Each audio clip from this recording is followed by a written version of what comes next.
Hello everyone. तो आज हम यूनिट 1 का पहला चैप्टर शुरू करने जा रहे हैं जिसका नाम है unit measurement and error analysis.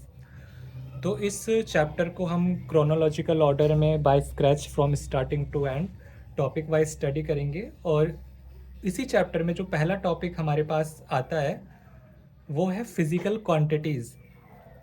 तो क्या होती हैं फिज़िकल क्वांटिटीज़? तो जब हम फिज़िक्स में किसी ऑब्जेक्ट को या किसी फिनोमिना को स्टडी करते हैं तो उस ऑब्जेक्ट या फिनोमिना से रिलेटेड बहुत सारी क्वांटिटीज़ हमें देखने को मिलती हैं। जैसे कि अगर मैं बॉल फेंकता हूँ तो उस बॉल से रिलेटेड स्पीड होगी, उसका मास होगा तो एक मोमेंटम भी होगा, और क्योंकि वो अ, लगातार मूव कर रही है तो उसके पास कुछ एनर्जी भी है। तो उसी तरीके से एक बॉल जब मैं फेंकता हूँ तो उससे रिलेटेड मैं तीन क्वांटिटीज़ को आइडेंटिफाई कर पाता हूँ: स्पीड, मोमेंटम और एनर्जी। ठीक उसी प्रकार से जैसे अगर मैं इलेक्ट्रिसिटी के साथ कुछ खेल रहा हूँ तो मेरे पास होगा electric field, magnetic field, current, और भी ना जाने 36 तरह की क्वांटिटीज़ मुझे देखने को मिलेंगी। तो इसी तरीके से इन क्वांटिटीज़ को किसी फिनोमेना, किसी ऑब्जेक्ट से रिलेटेड होती हैं, फिजिक्स के अंदर हम बोलते हैं फिजिकल क्वांटिटीज़। अब इन फिजिकल क्वांटिटीज़ को रिप्रेजेंट करने के लिए मुझे दो चीज़ों की ज़रूरत होती है। वो दो चीज़ें क्या हैं? उनमें से पहली तो है न्यूमेरिकल वैल्यू। मतलब अगर मैं किसी फिज़िकल क्वांटिटीज़ को रिप्रेजेंट करना चाहता हूँ तो मुझे दो प्रकार की चीज़ों की ज़रूरत पड़ेगी। उनमें से पहला है न्यूमेरिकल वैल्यू और दूसरी है यूनिट। तो अगर मैं फिज़िकल क्वांटिटीज़ को क्यों बोलूँ, न्यूमेरिकल वैल्यू को एन बोलूँ और यूनिट को यू बोलूँ, तो मैं लिख सकता हूँ कि physical quantities is nothing but equal to numerical value and unit, numerical time unit basically. तो ये होती है डेफिनेशन फिज़िकल क्वांटिटीज़ की। ठीक है, मेरे ख्याल से आपको इतना समझ में आ गया है। और अगर आपको इसे याद रखना है तो बेसिकली आप इसे याद सकते हो कि quantity, any physical quantity is equal to the numerical value time उसका जो यूनिट है। यूनिट क्या है? यूनिट बेसिकली फिजिकल क्वांटिटीज़ के नाम की तरह होती है। जैसे कि अगर कहीं पे किसी क्वांटिटीज़ के आगे पीछे मीटर पर सेकंड लिखा हुआ है तो आप समझ जाओगे कि हाँ भाई ये स्पीड या वेलोसिटी के बारे में कुछ बताना चाह रहा है मेरे को। उसी प्रकार से अगर कहीं पे किलोग्राम मीटर पर सेकंड लिख रहा है तो आपको पता लग जाएगा कि हाँ ये मोमेंटम के बारे में बात कर रहा है। तो किसी की यूनिट देखकर आप ये पता लगा सकते हो कि किस फिजिकल क्वांटिटीज़ के बारे में बात की जा रही है। और न्यूमेरिकल वैल्यू बताता है कि उस क्वांटिटीज़ की स्ट्रेंथ क्या है। मतलब higher the number higher the strength, lower the number lower the strength. And you know, मतलब अगर कोई चीज़ 50 किलो की है तो वो भारी है, 5 किलो की है तो हल्की है। तो उसी तरीके से आप किसी फिजिकल क्वांटिटीज़ की न्यूमेरिकल वैल्यू और यूनिट देख के बता सकते हो कि वो फिजिकल क्वांटिटी आपको क्या बताना चाह रही है। Now we are moving to our next topic which is nothing but classification of quantities and units. तो हमारे पास दो तरह की क्लासिफिकेशन, तो हमारे पास अभी हमने देखा कि फिजिकल क्वांटिटीज़ क्या होती हैं। नाउ इन फिजिकल क्वांटिटीज़ को मैं दो भागों में डिवाइड कर सकता हूँ। पहला क्या है? फंडामेंटल क्वांटिटीज़, फंडामेंटल क्वांटिटीज़, और दूसरा क्या है? Derived quantities. तो जैसा कि नाम से ही पता लग रहा है, फंडामेंटल क्वांटिटीज़ वो क्वांटिटीज़ होती हैं जिन्हें दूसरी क्वांटिटी में रिप्रेजेंट नहीं किया जा सकता, या जो खुद को रिप्रेजेंट करने के लिए अपने आप में इनफ है। For an example, length. Length को अगर मुझे रिप्रेजेंट करना है तो मुझे बस ज़रूरत होगी मीटर की, किलोमीटर की, सेंटीमीटर की, और वो जो क्वांटिटी है लेंथ वो अपने आप में खुद को रिप्रेजेंट करने के लिए इनफ है। उससे रिप्रेजेंट करने के लिए मुझे बाकी क्वांटिटीज़ की ज़रूरत नहीं है। ठीक उसी तरीके से दूसरी क्वांटिटी है मेरे पास टाइम, वो भी अपने आप में इनफ है। तीसरी है मास, और चौथी है टेम्परेचर। ठीक है, उसी तरीके से मेरे पास जो दूसरी तरह की क्वांटिटीज़ होती हैं जिसे हम बोलते हैं डिराइव क्वांटिटी, उसकी डेफिनेशन बेसिकली वो है कि जो खुद को रिप्रेजेंट करने के लिए फंडामेंटल क्वांटिटीज़ पर डिपेंड करती हैं। For an example, speed, momentum and energy. तो अगर मुझे स्पीड को रिप्रेजेंट करना है तो मुझे क्या चाहिए होगा, मुझे लेंथ चाहिए होगा और मुझे चाहिए होगा टाइम। तो जैसे कि आप देख सकते हैं कि, और इसे आप थोड़ा और सेंसेबल तरीके से डिस्टेंस अपॉन टाइम भी लिख सकते हैं कि स्पीड को रिप्रेजेंट करने के लिए मुझे दो फंडामेंटल क्वांटिटीज़ की ज़रूरत पड़ी। तो कहने का मतलब ये है, फंडामेंटल क्वांटिटीज़ जो खुद को रिप्रेजेंट करने के लिए अपने आप में इनफ होती हैं, और ड्राइव क्वांटिटीज़ जिन्हें रिप्रेजेंट करने के लिए फंडामेंटल क्वांटिटीज़ की ज़रूरत पड़ती है। So now we are moving to our next topic, जिसका नाम है सिस्टम ऑफ यूनिट। तो बेसिकली हमारे पास तीन सिस्टम होते हैं यूनिट को रिप्रेजेंट करने के लिए। तो होता है CGS, दूसरा होता है MKS, और तीसरा होता है FPS। CGS क्या है? सेंटीमीटर ग्राम सेकंड, मतलब हम लेंथ को सेंटीमीटर से, मास को ग्राम से और टाइम को सेकंड से रिप्रेजेंट करते हैं। तो बेसिकली सेंटीमीटर, ग्राम और सेकंड। ठीक उसी तरीके से metre kilogram second, metre kilogram second, और FPS का मतलब होता है फुट, पाउंड और सेकंड। तो हमारे पास ये तीन कॉमनली सिस्टम है जो पूरे वर्ल्ड में यूज़ किए जाते हैं जब हम बात करते हैं यूनिट की। ठीक है, तो आई होप कि इतना आपको समझ में आ गया है।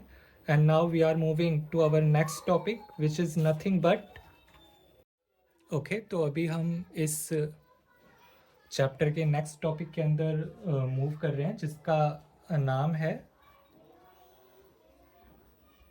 Error in measurement. तो अभी तक हमने फिजिकल क्वांटिटीज़ के बारे में जाना कि हर ऑब्जेक्ट या फिनोमेना से रिलेटेड कुछ क्वांटिटीज़ होती हैं जिसे हम फिजिकल क्वांटिटीज़ बोलते हैं। उन फिजिकल क्वांटिटीज़ को हम न्यूमेरिकल वैल्यू और यूनिट के माध्यम से रिप्रेजेंट कर सकते हैं। अभी हम आ चुके हैं हमारे नेक्स्ट टॉपिक पर, जिसका नाम है एरर इन मेजरमेंट। तो हमने मेजरमेंट ले लिया है, हमारे पास फिजिकल क्वांटिटीज़ है। अब हम देखेंगे कि जब हम इन क्वांटिटीज़ को मेजर कर रहे होते हैं अपने टूल की सहायता से, जैसे कि फीटे से या फिर स्केल से या फिर वर्नियर कैलिपर से या फिर थर्मामीटर से, तो उसमें कुछ एरर आने के चांसेस होते हैं, क्योंकि हम एक इंसान हैं, हम एरर कर सकते हैं, और टूल के अंदर भी अपने कुछ एरर होते हैं। तो उन्हीं एरर के बारे में हम इस टॉपिक में समझेंगे कि वो एरर क्यों होते हैं, कैसे आते हैं, और उनको हम कैसे सॉल्व करें। और अगर हम सॉल्व नहीं कर सकते हैं तो हमें एटलीस्ट पता होना चाहिए कि इस क्वांटिटी को मेजर करने में कितना एरर शामिल है, ताकि कुछ गड़बड़ ना हो जाए। वरना पता लग रहा है कि हमने मार्स पे कोई रोवर भेजा है और वो जाके मून पे लैंड हो गया। तो इस प्रकार से हमें बहुत ज़रूरी है कि हमें एरर के बारे में पता होना चाहिए। ठीक है, तो बात करते हैं। तो बात करें डेफिनेशन की, तो सिंपली मैं लिख सकता हूँ uncertainty in measured value is called error। ठीक है, सिंपल डेफिनेशन है, uncertainty in measured value is called error. और उसी तरीके से जैसे हमने टाइप ऑफ फिजिकल क्वांटिटीज़ के बारे में बात की थी, यहाँ पे भी हम टाइप ऑफ एरर के बारे में बात करेंगे। तो हमारे पास बेसिकली दो तरह की एरर होती हैं, टाइप्स ऑफ एरर। तो हमारे पास दो तरह की एरर होती हैं। तो होती है सिस्टमैटिक एरर, और दूसरी हमारे पास होती है रैंडम एरर। ठीक है, तो इससे पहले हम बात कर चुके थे कि हमारे पास दो तरह की एरर हैं, सिस्टमैटिक एरर और रैंडम एरर। और सिस्टमैटिक एरर के अंदर भी हमारे पास तीन तरह की एरर होती हैं, जिनमें से पहला है इंस्ट्रूमेंटल एरर। वो एरर जो इंस्ट्रूमेंट की वजह से आती हैं। फॉर एन एग्जांपल, एक रोड है जिसकी एग्जैक्ट लंबाई 2.52 सेंटीमीटर है। अब मेरे पास एक स्केल है जिसका जो लीस्ट काउंट है वो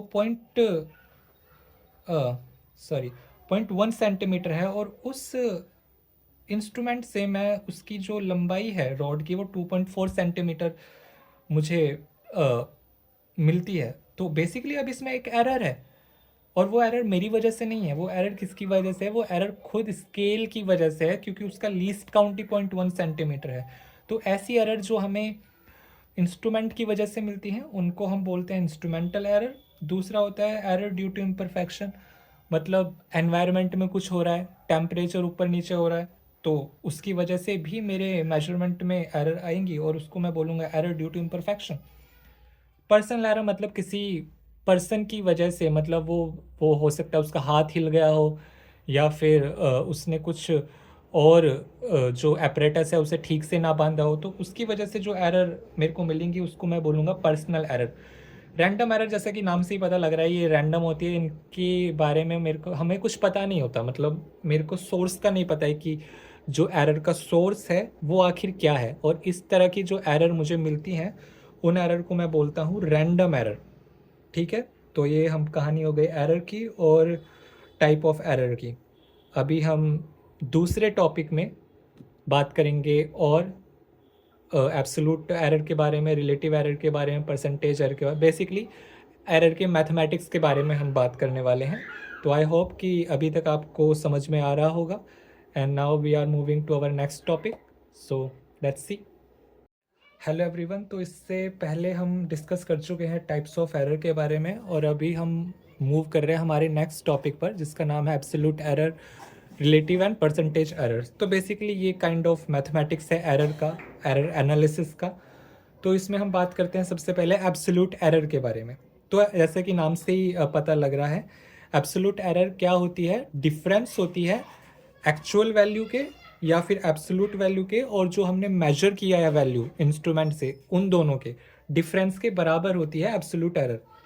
तो मान के चलिए हमारे पास एक फिजिकल क्वांटिटी है जिसकी वैल्यू है ए, और ये एक एब्सोल्यूट वैल्यू है, या फिर आप इसे एक्चुअल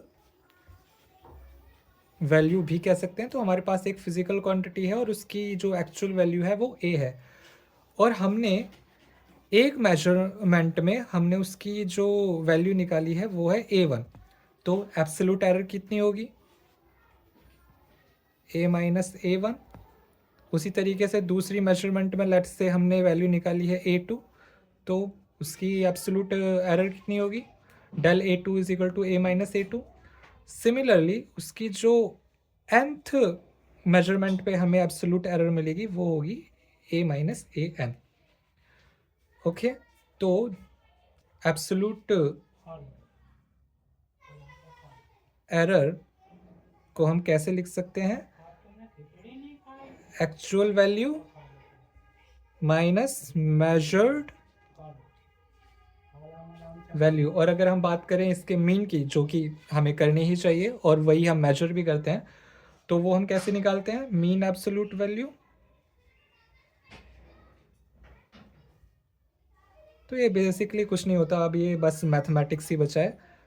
ये मीन हो गया। मीन हम कैसे निकालते हैं? सभी वैल्यू को सम कर देते हैं, और मैं ये मोड वाला साइन लगाता हूँ क्योंकि अगर नेगेटिव आया तो भी हमें उसे प्लस ही लेना है, इट डजेंट मैटर। ठीक है, वो मैक्सिमम वैल्यू हमें काउंट करनी होती है जिसमें हमें सिर्फ प्लस ही लेना होता है। ए एन एन वैल्यू है, तो और इससे थोड़ा और सुंदर तरीके से हम कैसे लिख सकते हैं? आई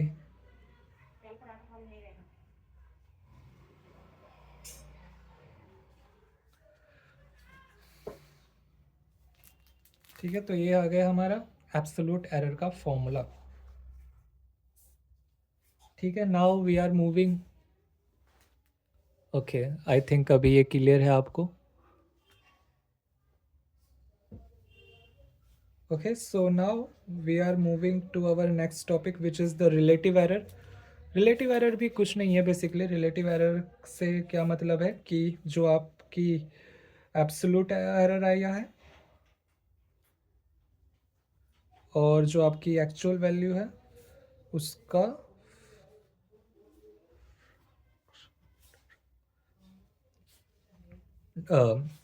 रेशियो लेना है बेसिकली। तो ये हो जाएगा डेल ए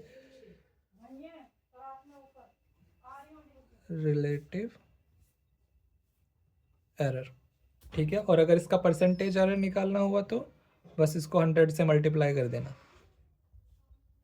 ठीक है, ये आ गया आपका परसेंटेज एरर का फॉर्मूला। ये इम्पोर्टेंट है, इसे आपको याद रखना है। तो हम बात कर रहे थे कॉम्बिनेशन ऑफ एरर्स की, जिसमें हम एडिशन के ऊपर बात कर रहे थे कि एक क्वांटिटी है z और वो x प्लस वाई पर डिपेंड कर रही है। तो अगर x में प्लस डेल x का एरर है और y में प्लस माइनस डेल y का एरर है, तो z में मैक्सिमम एरर कितना होगा? Maximum error in z। तो हम उसे बेसिकली डायरेक्ट लिख सकते हैं कि जितना भी एरर x में होगा उससे जितना भी एरर y में होगा उसके साथ जोड़ देंगे और हमको मिल जाएगा मैक्सिमम एरर इन z। तो इसमें मैक्स का मतलब है कि पॉजिटिव लेना है, मैक्स का मतलब है कि अगेन पॉजिटिव ही लेना है। तो अगर आप इसे सिंप्लीफाई करके लिखना चाहो तो ऐसे भी लिख सकते हो। ठीक है, नो इशू। ओके, तो ये हो गया maximum error in z। Again now we are moving to our next topic, which is multiplication। Multiplication, again हमारे पास एक क्वांटिटी है z जो x और y पर मल्टीप्लाई में डिपेंड कर रही है, यानी x इंटू वाई है। तो z में कितना एरर होगा? तो z में एरर होगा, तो जब क्वांटिटीज़ मल्टीप्लाई, डिवाइड या फिर पावर में डिपेंड करती हैं तो हम डायरेक्ट एरर लेने की बजाय उसका फ्रैक्शनल एरर लेते हैं, जो कि मोर कन्वीनियंट है देन दी एब्सोलूट एरर लेने में, जैसे कि हमने एडिशन में करा है। ठीक है, तो हम मल्टीप्लिकेशन के साथ जाएंगे और मैं ये फॉर्मूला ड्राइव नहीं कर रहा हूँ क्योंकि यहाँ पर लॉग और डेरिवेटिव का यूज़ होगा, जो कि अभी हमें नहीं पता है। तो मैं डायरेक्ट फॉर्मूला लिख रहा हूँ जिसके बेसिस पे हम नॉर्मली और इजीली सवाल कर पाएंगे। तो x में अगर एरर है del x plus plus minus Y, तो मैक्सिमम एरर कितना होगा? मैं डायरेक्ट फॉर्मूला लिख रहा हूँ यहाँ पे।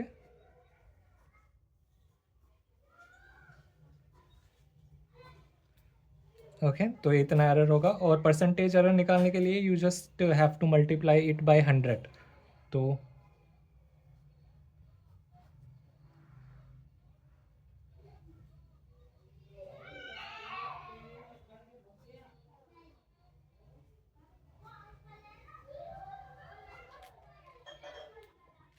तो अब ये परसेंटेज में हो गया। ठीक है, तो ये कैसे काम करता है अभी हम देखेंगे आने वाले सवालों में, पर अभी पहले हम फिलहाल के लिए फॉर्मूला लेंगे। तो मल्टीप्लिकेशन के लिए फॉर्मूला है और सेम डिवाइड के लिए भी फॉर्मूला है। अगर z is equal to X Y है तो सेम फॉर्मूला होगा, नॉर्मली यही फॉर्मूला होगा और हम उसे बस ऐसे लिख देंगे। पर ये ध्यान रखना, बस हम मैक्सिमम के लिए ही बात कर रहे हैं, मिनिमम विनिमम वैसे पूछता नहीं है, पर उसमें फिर माइनस टर्म भी इंक्लूड हो जाते हैं। पर यहाँ पे सिर्फ हम मैक्सिमम की बात कर रहे हैं, तो फॉर्मूला सेम ही रहने वाला है। ठीक है, del X X plus del Y Y, and power में भी बस मल्टीप्लाई हो जाते हैं। It means that Z X to the power N. तो मैक्सिमम एरर कितना होगा? Z x.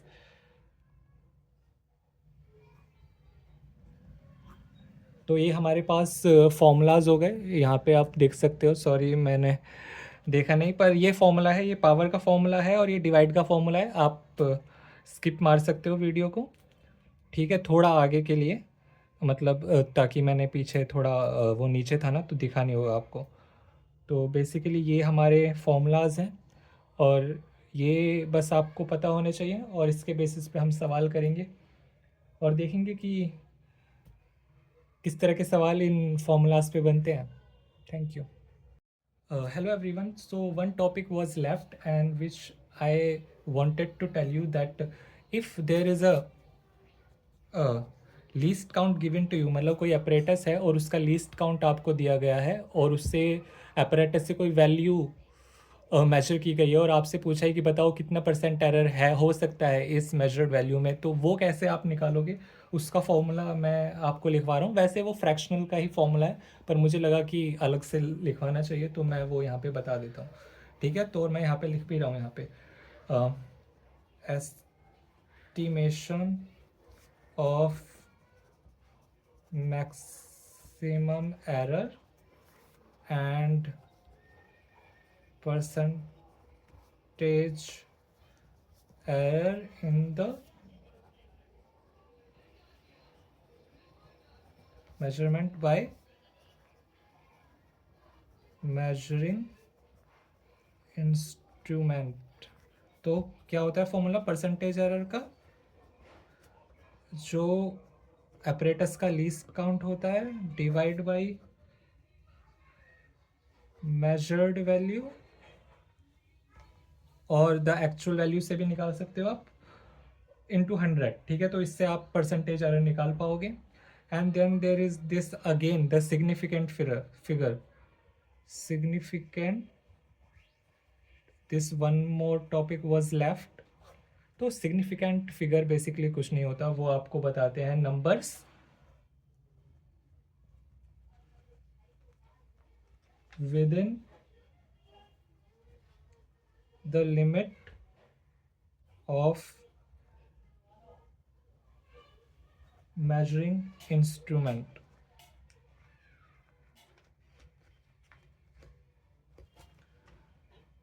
ओके, तो बेसिकली क्या होता है कि फॉर एन एग्जांपल आप ये देखो कि इसमें आपको पूछा गया है कि सिग्निफिकेंट फिगर बताइए, तो 3 है सिग्निफिकेंट फिगर, और इसमें आपसे पूछा गया है कि सिग्निफिकेंट फिगर बताइए, तो कितने होंगे? 1 2 3 4 5, तो 5 है। तो बेसिकली क्या करना है आपको, अगर पॉइंट के बाद 0 है तो उसे काउंट नहीं करना है, पॉइंट के बाद जितने भी नंबर वैल्यू हैं उनको सिग्निफिकेंट फिगर बोला जाता है। ठीक है, यहाँ पे पॉइंट के बाद मतलब अगर पॉइंट के बाद कोई नॉन नंबर नहीं है, मतलब पॉइंट के बाद 0 है और अदरवाइज कोई नंबर नहीं है, तो उस केस में है।